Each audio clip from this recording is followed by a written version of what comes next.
Okay, yeah, you can go ahead and sit down. And first things first, we're just going to fit this for you like a normal bicycle. So the blue bar in between your legs can move you forward. And you want your leg, your extended leg, to be fully extended with a strong heel push, but have a comfortable, a little bit of a bend in your knee, so you're not locking out. Okay. Is that comfortable for you? So you mean on both legs? Yeah. To find that position? Yeah, so I think, well, one of your legs is going to extend further, right? So probably a little bit further forward. There we go. Okay. And similarly for the arm, if you can have a nice posture on the bike, yeah, we actually want full contact at the back there, and we can move this forward.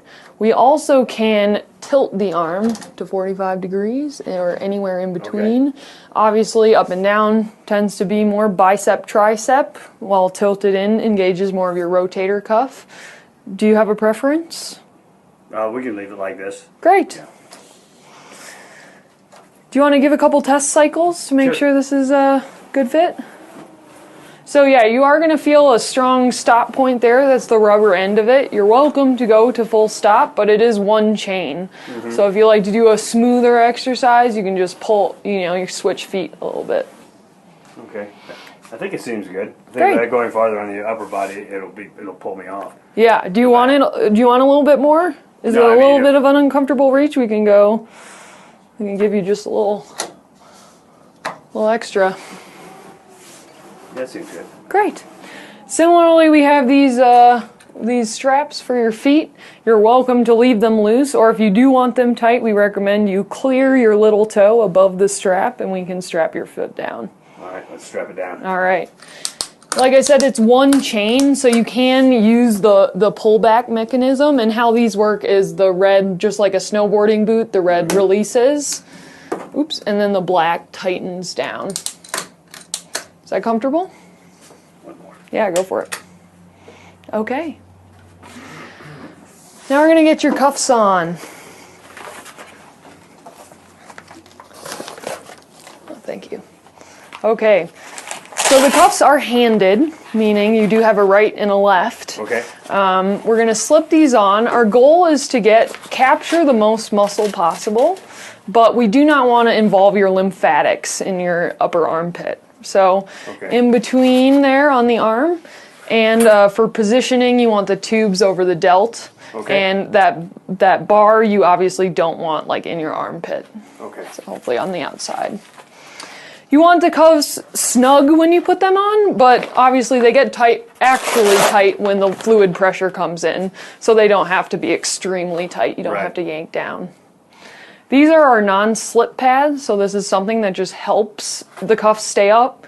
Sometimes you can use them, especially if it's on bare skin, you shouldn't have to use them, but with any type of pant, you probably do. Okay. So do you want to try them out today? Sure. Great. Just do that. For the leg cuff, we want to get up as high as possible, and we also want to make this into a cone shape rather than a cylinder. So we're actually going to hold this blue bar against your leg with the tubes at your IT band. Mm-hmm. And I'm actually going to pull up a bit, right? So your bottom is a bit tighter than your top. Okay. And that feels, a little bit snug to you, but not super tight right now. Any questions on the arm cuff fit or leg cuff fit? Great. It's something that's like described in excruciating detail in the operations manual, if you like. But it's also obviously something that you get used to just with time and putting on cuffs.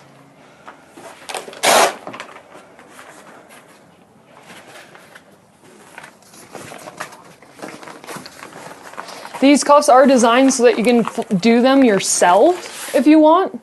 As you can imagine, this is just a fold over, so you can just tighten it by pulling. It's more comfortable, and of course during your first session, better to have somebody coach you through where the cuffs should be first. Right. But like I put my own on every day, so not a problem. So you're familiar with interval training? Yes. Great. So you know that actually we do start off with a rather long warm-up pace. That's more of a jog. Right. And then we get into the true interval training in the second half of the workout. Okay. Like I said, the program is fully customizable, so I do have some clients who are just bored by the warm-up, hate wading through it, so we can shorten it all the way down to just go right into interval training if that's what you want. Okay. Personally, I like having the warm-up because it's more effective at building up that lactic acid before you start going into the high intensity, because obviously during the sprint, you're going to get that good lactic acid burn. But as you go into the recovery, that eases off. Yeah. So I like having a nice strong burn going into the sprints. Yeah. We're sitting on a New Step recumbent bicycle trainer. That's a low impact platform that allows you to both use your arms and legs, as you can see. The cooling is coming in his seat behind him, as well as his foot plates. The cooling is also delivering the pressure in the form of these cuffs that you see on the upper arms and upper legs. And what you're feeling right now, I'm sure, is that pretty strong lactic acid burn. Yes. That normally it takes you quite a bit of time to work to during a regular exercise session. And so that's where we're getting our benefits from the intensity. Okay, let's see, 5 seconds to sprinting here. Your first 30-second sprint. The tablet is displaying a feedback mechanism to guide him into pacing goal ranges so that he can do this interval training workout, which involves moments of intense effort. We might have to nail this down. And then it'll relax off. It's hard to maintain that. It is. 8 seconds. 5, 4, 3, 2, 1. Great.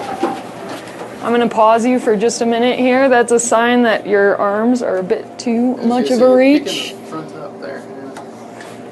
So now you get to go way down, as you can see. Oh, yeah. And as you're familiar with interval training and you're very familiar with your body, you can decide if those lines are right for you personally. But this is obviously to guide those unfamiliar with training exercises to actually ease off, because there's such an impetus to keep going when you're going that fast, and not to actually take advantage of the rest period.